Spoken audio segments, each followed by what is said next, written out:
గణపతి. శ్వేతార్కంలో శ్వేతం అంటే తెలుపు వర్ణం, అర్క అంటే జిల్లేడు.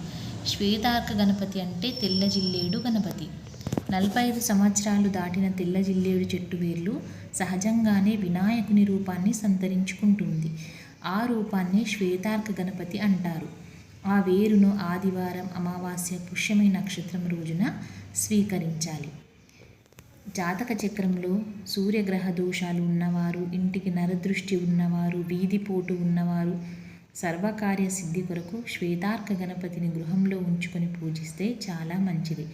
కానీ ప్రతిష్ఠించుకునే ముందు సరైన ముహూర్తాన్ని నిర్ణయించుకోవాలి, పురోహితుల్ని సంప్రదించాలి. ఇళ్లలో జిల్లేడు మొక్కలు ఉండకూడదు అనేది ఒక అపోహ మాత్రమే. తెల్ల జిల్లేడు మొక్క ఇంట్లో ఉంటే ఇక వారికి దారిద్ర్యం అంటే ఏమిటో తెలియదని శాస్త్రం చెబుతుంది. అనేక చర్మ సంబంధ సమస్యలు ఏమైనా ఉంటే తెల్ల జిల్లేడు వేరుతో చేసిన గణపతిని పూజిస్తే విశిష్టమైన ఫలితాలు వస్తాయి.